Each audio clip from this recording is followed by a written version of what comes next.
Ayan mga kabarkas, nilakbay din namin yung The Road to Emmaus.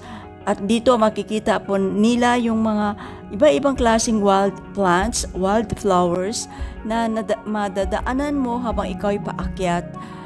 Naalala ko talaga yung the two disciples, they were very much discouraged, but at the same time, for sure, hindi nila nakita yung kagandahan ng kanilang paligid dahil they were so absorbed with sorrow.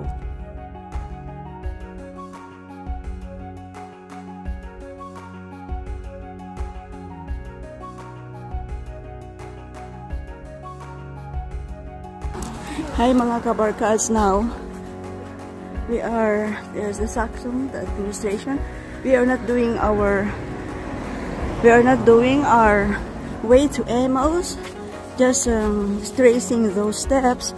Naglakad yung dalawang disipulo, so discouraged, and they're going back to their hometown. Now we're going to retrace that, and ito po ay dinaanan ng mga dalawang apostles na disciples of the Lord. After the passion and death of Jesus, umuwi na sila sa kanilang lugar at sila po ay papunta sa Emmaus at kami po ay papunta din doon. Gagawin namin yung kanilang, ito po yung kalsada na kanilang dinaanan papunta po sa Emmaus.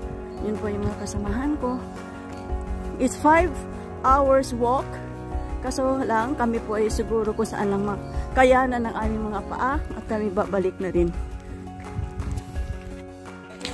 So ito po ay pababaan po. Ito yung real trail. Hindi po siya sementado, mga kabarkads. This is now the real trail, but look at that with all those flowers. Naku, kahit naman ikaw yung naglalakad at makita mo itong mga bulaklak na ito. Yeah, but it's written in Arabic. Hindi natin alam kung ano. Ayan. Ito po is the real trail. Rough yung kalsada.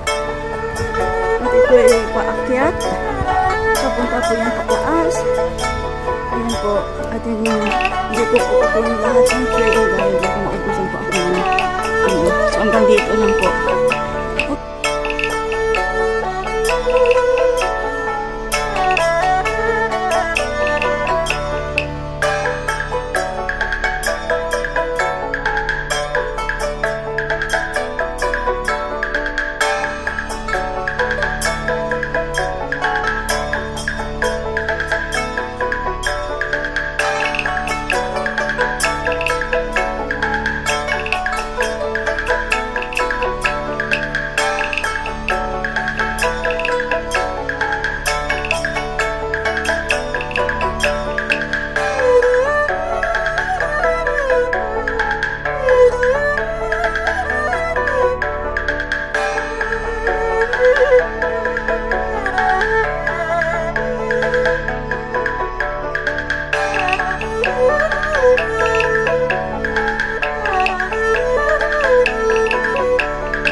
yellow.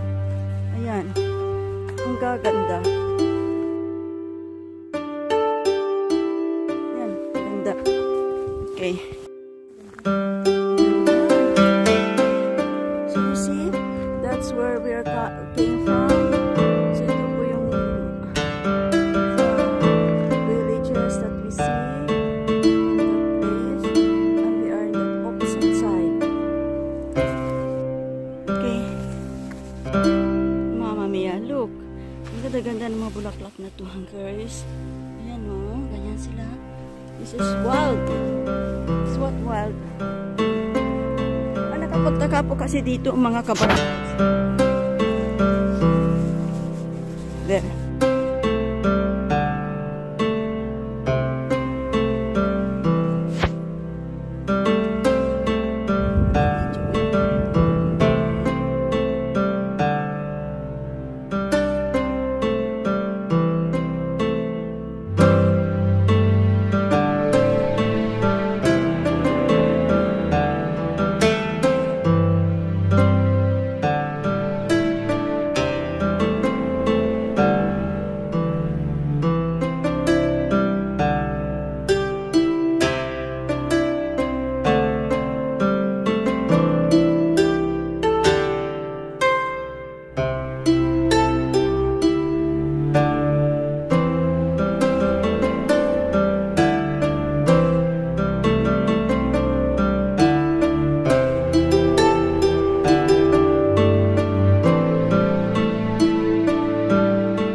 Yan, bumalik na po. Kami din namin napayanan. Ang pagod sa lahat. Oo. Yan ba din na ba?